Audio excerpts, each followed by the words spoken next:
아까 이제 DNA 관해서 얘기를 했었는데 그 싱가포르 생태계의 DNA, DBS라든지 이런 대형 싱가포르 은행들의 앱을 제가 쓰면서 서비스에 대한 유저가 얼마가 되냐, 이 기능에 대한 유저가 얼마가 되냐라고 물어봤을 때 그 은행 담당자들의 대답이 되게 저는 재밌었던 게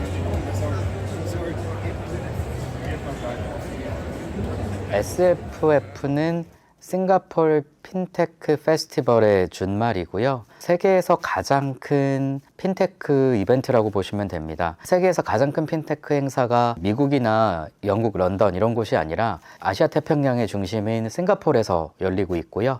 쉽게 생각하시면 실리콘밸리의 테크크런치를 하듯이 싱가포르에서 핀테크 회사들만을 위한 박람회 겸 축제를 연다라고 생각을 하면 될 것 같습니다. 싱가포르에서 열리는 이유는 몇 가지가 있을 것 같아요. 일단은 싱가포르이 현재는 아시아 태평양의 금융 허브 역할을 하고 있고요. 그럼 왜 미국이나 유럽이 아닌 아시아 태평양에서 가장 큰 행사가 열리느냐? 현재는 규제나 신기술의 적용을 가장 오픈돼서 하고 있는 데가 싱가포르이라고 생각을 합니다. 그리고 또 하나는 다른 동남아, 아세안 시장이라는 배후 시장을 가지고 있고 싱가포르이 게이트웨이 역할을 하고 있기 때문에 엄청나게 큰 동남아 시장을 타깃으로 하는 전 세계의 기업들이 싱가포르로 몰려들고 있어요. 기업이 몰려들면 당연히 돈도 따라서 몰려들겠죠. 그러다 보니까 싱가포르에서 현재 세계에서 가장 큰 핀테크 행사가 열리는 배경이 된다라고 생각을 합니다. 싱가포르를 처음에 떠올리면 발전한 선진국이면서 아직도 태형이 있을 정도로 법이 강한 무서운 나라라고 생각을 합니다. 리콴유 총리 집안이 싱가포르라는 도시국가를 경영을 할 때 하나의 나라로서 경영을 한다라기보다는 하나의 기업체를 운영하듯이 운영을 해왔습니다. 모든 정부의 의사결정이 비즈니스 모델을 갖고 있는 것처럼 비즈니스 친화적이고 굉장히 합리적인 선택을 해오고 있습니다. 한국은 법 체계 자체가 파지티브 체계입니다. 법에서 할 수 있다라고 써놓은 부분만 할 수 있는 형태고요. 미국이나 다른 나라는 네거티브 체계인 데가 많죠. 법에서 하지 말라고 한 것만 안 하면 됩니다. 이 차이는 굉장히 크고요. 싱가포르 같은 경우는 그걸 넘어서서 정부가 모든 의사결정을 할 때 합리적으로 운영을 하고 굉장히 잘 갖춰진 사회 인프라와 복지제도, 세제제도 때문에 전 세계에서 몰려들고 있는 상황입니다. 간단하게 예를 들자면 싱가포르는 캐피털 게인에 대한 세금이 전혀 없습니다. 자본 증식을 했을 때 세금이 굉장히 적고요. 기업들이 내는 법인세도 우리나라보다 훨씬 낮고 심지어 개인들, 그러니까 싱가포르 시민들 같은 경우에는 소득세도 굉장히 낮습니다. 우리나라는 가령 억대 연봉을 받는 직장인이 있다라고 보면 평균적으로 한 30%대의 소득세를 납부를 하게 되는데 싱가포르는 맥스가 20%고요. 하도 공제를 많이 해줘서 그 20%의 소득세를 내기도 쉽지 않다라고 합니다. 자녀가 한 명 늘어날수록 세금을 깎아줘서 싱가포르 시민인 제 지인 같은 경우는 자녀가 3명인데 소득세가 0%라고 하더라고요. 아기를 3명 낳으면 세금을 아예 면제를 해줍니다. 세금도 적고 배후 시장으로 들어가는 게이트웨이 역할을 하다 보니 전 세계의 많은 기업들이 싱가포르로 지금 모이고 있다라고 생각을 합니다. 영국의 제임스 다이슨도 그 다이슨 청소기를 발명한 분이죠. 그분도 몇 년 전에 싱가포르로 이주를 했어요. 다이슨의 본사도 싱가포르로 이주를 했고요. 영국의 가장 부자가 싱가포르로 이주를 했으니 영국에서 좀 많이 욕을 먹었나 봐요. 그래서 몇 달 전에 다시 본인은 런던으로 거주지를 옮겼다라고는 하는데 다이슨의 글로벌 본사는 여전히 싱가포르에 있습니다. 그런 식으로 기업들에게, 개인들에게도 매력적인 시장입니다. DNA 자체가 다른 일반적인 아시아 국가들과는 많이 다른 것 같았어요. 싱가포르 핀테크 페스티벌은 세계에서 가장 큰 행사다 보니까 작은 스타트업부터 글로벌 스타트업, 제도권 금융사들까지도 모두 모여서 전시를 하고 교류를 하는데요. 인상 깊게 봤었던 비즈니스 모델들은 오히려 대기업 쪽이었습니다. 싱가포르의 가장 큰 은행이 DBS라는 곳이고 UOB나 유니온뱅크 같은 다른 대형 은행들도 있는데 대부분이 새로운 모바일 앱을 출시를 한 상황이었어요. 우리나라로 치자면 은행들이 많이 고민을 하고 있는 마이데이터와 유니버설 뱅킹 앱을 하나로 융합한 형태의 모바일 서비스들을 이미 한 2, 3년 전부터 출시를 해오고 있고, 이번에 박람회 갔을 때는 서비스들이 어느 정도 상용화가 돼서 유저가 많이 늘어나고 있던 상황이었습니다. 왜 우리나라는 이제 막 마이데이터의 인프라를 구축한 상황이고, 타 금융사에 있는 나의 데이터를 긁어와서 하나의 금융 앱에서 지금은 썸만 해서 현재 내 자산이 얼마다 정도만 보여주고 있는 상황인데, 싱가포르에 있는 금융사 앱들은 가져와서 썸만 하는 것이 아니라 나의 소비 패턴도 다 분석을 해서 금융 상품도 추천을 하고 있고, 은행 앱을 예로 들면은 예적금 같은 기본적인 세이빙과 관련된 상품이 한 카테고리로 들어가고, 또 하나는 펀드와 같은 투자 상품을 관리하고 추천하는 로버드바이저와 같은 형태가 또 하나의 카테고리로 들어가고, 마지막으로는 앱 자체의 리텐션을 올리기 위한 리워드와 관련한 카테고리가, 방금 말씀드린 세 가지 카테고리가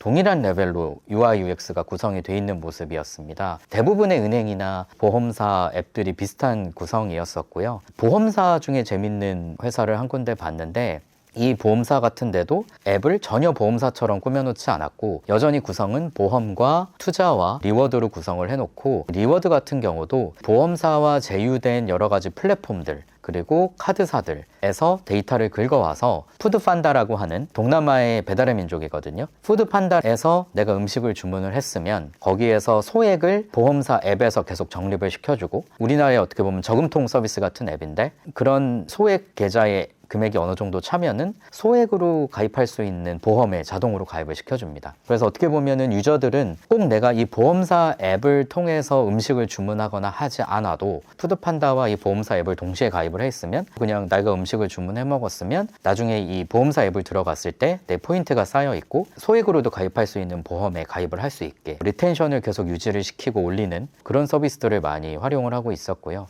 어떻게 보면 우리나라보다는 한 2, 3년 정도 좀 앞서 있는 서비스들이라고 생각을 했습니다. 아까 이제 DNA 관해서 얘기를 했었는데, 그 싱가포르 생태계의 DNA, 우리나라 같으면 대기업들이 보통 서비스를 출시할 때 테스트를 거쳐서 유저한테 공개가 될 때쯤이면은 거의 완성된 형태로서 오픈을 하게 됩니다. 근데 DBS라든지 이런 대형 싱가포르 은행들의 앱을 제가 쓰면서 서비스에 대한 유저가 얼마가 되냐, 이 기능에 대한 유저가 얼마가 되냐라고 물어봤을 때, 그 은행 담당자들의 대답이 되게 저는 재밌었던 게, 이거 지금 베타 서비스다. 베타 서비스니까 우리도 테스트 중이고 계속 개선을 하고 있다라고 얘기를 하더라고요. 근데 우리나라 같으면 사실은 대형 은행이나 대기업의 직원들이 세계에서 제일 큰 박람회에 출품한 서비스를 당당하게 베타 테스트 중이에요 라고 말을 하는 경우는 본 적이 없거든요. 설사 부족하다 하더라도 우리는 이 정도의 완성도를 가지고 있다라고 자랑만 하면 했지, 절대 베타라는 말을 하지는 않을 텐데, 어떻게 보면은 싱가포르에서 가장 큰 은행의 직원이 이 기능은 베타 단계이니 테스트 중이고 다음 달쯤이면은 더 좋은 서비스가 될 거다라는 말을 굉장히 편하게 하는 걸 보고, 회사를 운영하는 그 DNA 자체가 조금은 다르구나, 더 오픈되어 있구나 라는 것을 느낄 수가 있었어요.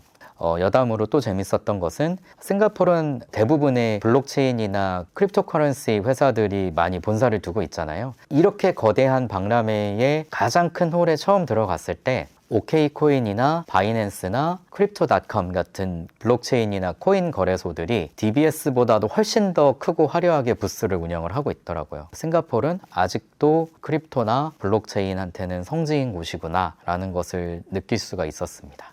핀테크 회사의 대표로서 핀테크 페스티벌 갔을 때 당연히 일반 참관객이랑은 좀 다른 관점을 갖고 있었고요. 각 부스를 돌아다니면서 많이 보려고 했던 것은 이 회사의 서비스가 어떻냐 정도가 아니라 실제로 어느 정도 상용화가 되어 있는지, 그리고 우리나라 현재 상태랑 비교를 해서 규제는 어떤지, 유사한 서비스들의 완성도는 어떤지, 실제 서비스의 상용화 수준을 많이 보려고 했었던 것 같아요. 좀 전에 말씀드린 것처럼 그냥 은행의 앱을 보더라도 이런 기능이 있네 라고 넘어가는 게 아니라, 우리나라의 현재 규제 상황이나 현업들이 앞으로 해나가야 될 방향성을 어떻게 잡으면 좋을지에 대한 팁을 얻는 쪽으로 많이 배우려고 다른 부스들을 많이 돌아다녔습니다. 또 하나는 전 세계에서 모이는 행사다 보니까 굉장히 많은 나라에서 다양한 스타트업들이 모여 있었어요. 완전 하이 테크놀로지가 아니더라도, 예를 들어 우리나라에서 뉴지스탁이 퀀트 분야에서 되게 잘하고 있지만 홍콩이나 싱가포르나 아니면 영국에서 잘하는 회사들도 거기에 다 모여 있을 거잖아요.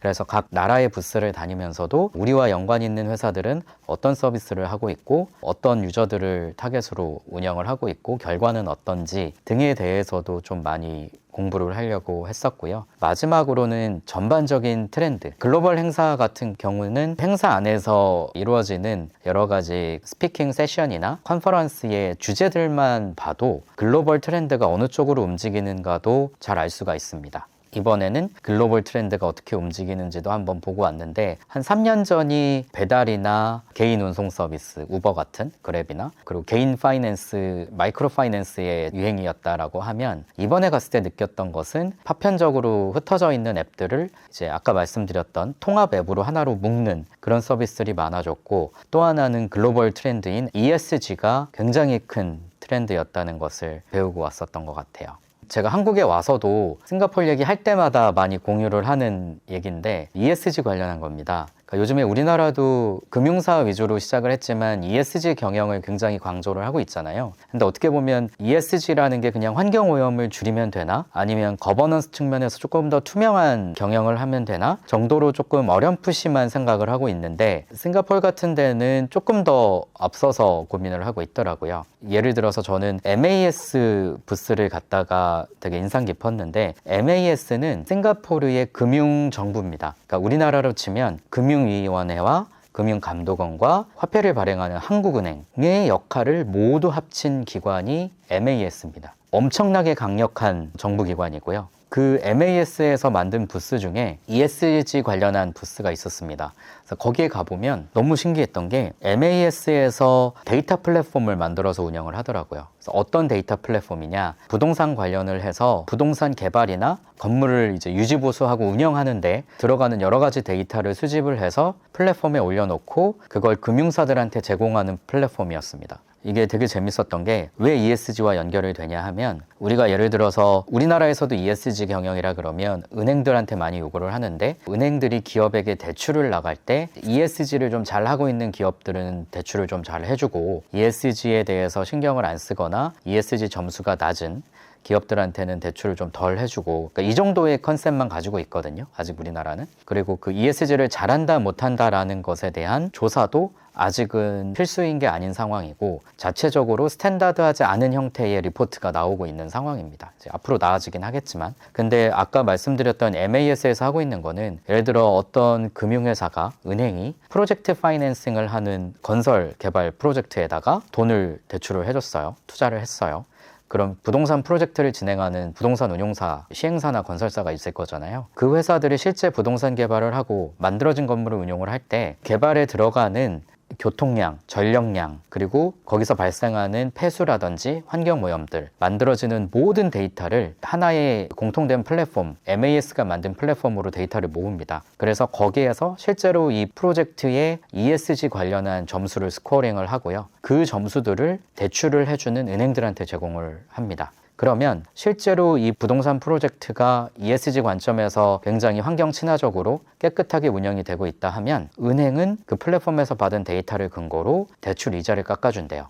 MAS가 금융당국이기 때문에 그렇게 해서 대출 이자를 깎아준 은행에게 나중에 세제 혜택을 준다라고 합니다. 그럼 실질적으로 선순환이 이루어지는 거겠죠. 그 서비스도 아직 상용화가 완전히 된 건 아니고 현재 개발하고 있고 베타 서비스 중이라고 하던데, 너무 이제 실질적으로 와닿아서 왜 MAS라는 금융당국이 이걸 직접 하느냐라고 물어봤을 때, MAS 담당자가 말하기를, 이게 만약에 민간에서 이런 데이터를 모아서 은행한테 넘기는 사업을 하게 된다면 당연히 데이터를 팔아서 돈을 벌려는 비즈니스 모델을 접목시키려고 할 거고, 그렇게 되면은 취지가 훼손될 수 있다. 그렇기 때문에 금융당국이 하는 게 맞다 라고 얘기를 하더라고요. 그런 부분에서 굉장히 좀 놀라웠고, 개인적으로는 가장 재미있었던 서비스라고 생각을 합니다. 내년 트렌드는 올해랑은 엄청나게 달라질 것 같진 않아요. 왜냐면은 코로나19 이후에 지금 글로벌 경기가 매우 침체되고 있고, 내년 상반기까지는 아마 이게 이어질 것 같다라고 하는데, ESG라는 트렌드가 이제 막 화두가 됐고 글로벌리 여러 가지 프로젝트가 돌아가기 시작한 상황이라 ESG 자체는 내년에도 규모가 커지면 커졌지 사라지진 않을 것 같습니다. 또 하나는 금융 통합 앱 서비스가 이제 많이 상용화가 됐다라고 하고, 블록체인은 아직도 투자는 많이 하지만 시장 자체가 죽으면서 약간 조용한 분위기였었고요. 결론적으로는 그 많은 금융회사들이 통합 앱을 출시를 하고 있는데 아직은 여전히 은행은 은행 위주, 보험은 보험 위주인 서비스가 많습니다. 근데 지금 이런 트렌드로 가게 된다면 내년에는 조금 더 많은 컨버전스가 일어날 것 같아요. 기술이나 유저의 그런 인지도도 많이 향상을 될 거고, 데이터를 가져오는 API나 플랫폼 자체의 고도화도 이루어질 거기 때문에 내년에도 이 ESG나 금융 통합 앱 서비스는 계속 이루어질 것 같습니다. 많은 금융회사들, 거기 전시 중이었던 많은 금융회사들이 우리 서비스는 뭡니다 라고 소개할 때 가장 많이 들었던 얘기가 저희 서비스는 금융 라이프 스타일 앱입니다 라는 말을 저는 정말 많이 들었어요. 은행원도 그 얘기를 하고요. 보험사에서도 그 얘기를 하고, 핀테크 스타트업들도 그 얘기를 하더라고요. 금융 라이프 스타일 앱이다. 그 말은 출발점이 뭐였든지 간에 데이터가 점점 모아지고, 모아진 데이터로 많은 컨텐츠를 제공할 수 있게 됨으로써 개인 유저의 파편적인 금융을 담당하는 서비스가 아니라 라이프 스타일까지도 영향을 줄 수 있는, 거기에 녹아 들어갈 수 있는 앱이 계속 발전을 할 거라는 생각을 했습니다. 내년, 내후년에도 이쪽이 계속 부각되지 않을까 생각을 하고 있어요.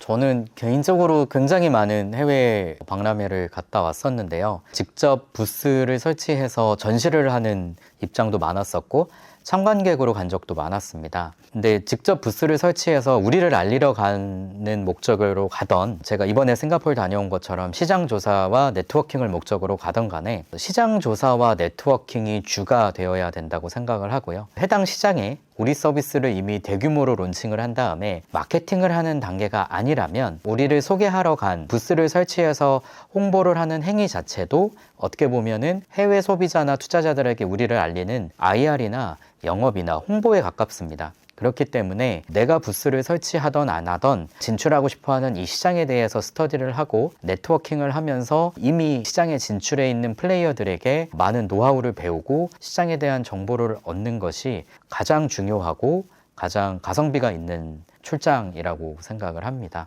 예전에 초창기에는 그냥 우리 부스에만 하루 종일 서 있고 우리 부스에 있는 우리 서비스만 홍보를 하고 사탕도 나눠주고 팝콘도 나눠주고 하면서 열심히 홍보를 한 적은 있는데, 홍보는 많이 됐지만 우리 서비스가 그 나라에 이미 진출을 해 있는 상황이 아니기 때문에 저희가 들인 노력에 비해서 성과는 크진 않았어요. 그래서 그 다음부터는 시장 조사와 네트워킹을 가장 중점적으로 했던 것 같습니다. 많이 배우러 간다라는 목적을 잃지 않았으면 좋겠어요. 싱가포르 핀테크 페스티벌에 참관을 하는 중간에 저희 모회사죠. DGB 금융그룹 회장님하고 하이투자증권, DGB 캐피탈, DGB 생명 등의 사장님들께서 싱가포르에 이제 시장 조사를 나오셨습니다. 은행을 소유한 금융지주의 회장과 사장단이기 때문에 싱가포르의 대기업들이 어떻게 서비스를 하고 있는지도 관심을 가지고 보시기도 하셨지만, 다른 나라의 핀테크 서비스들, 그리고 싱가포르에 진출하기 위해서 거기서 전시를 하고 있는 한국의 스타트업들까지도 굉장히 시간과 노력을 많이 할애하셔서 다 둘러보셨어요. 어떻게 보면은 국내에서는 유일하게 금융지주의 회장 그리고 금융회사의 사장 레벨에서 참관을 하셨다고 보면 되고요. 그만큼 이렇게 글로벌 행사에 관심을 많이 가지고 오셨다는 것 자체가 저로서는 되게 뿌듯했었던 것 같아요. 그리고 그 다음 날에는 금융감독원 수석 부원장님인 이명순 부원장님도 참관을 오셨었는데, 재밌게도 이제 제가 DGB 금융지주 김태호 회장님 오셨을 때 이제 한 번씩 소개를 해드리려고 행사를 어느 쪽으로 보면 좋을지 한번 가이드를 해드린 적이 있었거든요. 가이드를 했었던 그 프로그램 그대로 감독원 부원장님께도 똑같이 가이드를 해드린 적이 있습니다. 감독원에 이제 고위 공무원들이 오셨을 때도 DGB 회장님이 오셨을 때처럼 유심히 싱가포르의 규제라든지 대기업들이 하고 있는 것들, 국내에서 해외 진출을 하고 싶어하는 스타트업들 모두에게 많은 관심을 주셨고, 고위직에 계신 분들이 시간을 내서 오셔서 관심을 가지고 지켜본다는 것 자체가 당장 큰 투자나 규제 완화가 이루어지지 않는다고 해도 국내 핀테크 업권에게는 굉장히 긍정적인 효과로 미쳐질 거라고 자신을 합니다. 싱가포르 핀테크 페스티벌에서 각 국가별로 부스가 따로 있었는데 우리나라의 부스가 가장 컸고 실제로 인기도 좋았고, 민간에 있는 금융지주의 회장님이나 금융감독원의 부원장님 급이 직접 참관을 와서 시간을 할애할 정도로 그냥 정말 전시행정이 아니라 정말 많이 배우려고 오셨었거든요. 그런 자세 자체가 우리나라 핀테크 산업이 앞으로 많이 발전하는 데에 다 밑거름이 될 거라고 생각을 했습니다. 내년도에 싱가포르 핀테크 페스티벌에 참관하거나 아니면 직접 부스로 참여를 하고 싶으신 분들이 있다라면 어떤 형태로든 꼭 참가를 해서 많이 배우고 오셨으면 좋겠습니다. 그리고 단순히 제가 아까 강조했던 네트워킹이나 시장조사뿐만 아니라 싱가포르라는 나라 자체, 그 DNA라고 해야 될까요? 그런 것도 많이 오픈마인드로 배워오면 좋을 것 같습니다. 무조건 싱가포르가 한국보다 뛰어나다라는 선민의식이 아니라 어느 시장을 가던 간에 배워올 것은 충분히 있거든요. 현재 가장 아시아 태평양에서 뜨고 있는 시장이 싱가포르이기 때문에 지금 가장 각광받을 때 들어가서 배울 수 있는 것들이 많다라고 생각을 합니다. 단순히 핀테크나 스타트업이 아닌 모든 부분에 있어서 심지어는 길거리 스트리트 푸드를 먹는 야시장에 가서까지도 굉장히 많은 것을 전 느끼고 왔는데 많은 것을 느끼고 배워오시기를 바랍니다. 지금까지 뉴지스탁의 공동대표를 맡고 있는 문경록이었습니다.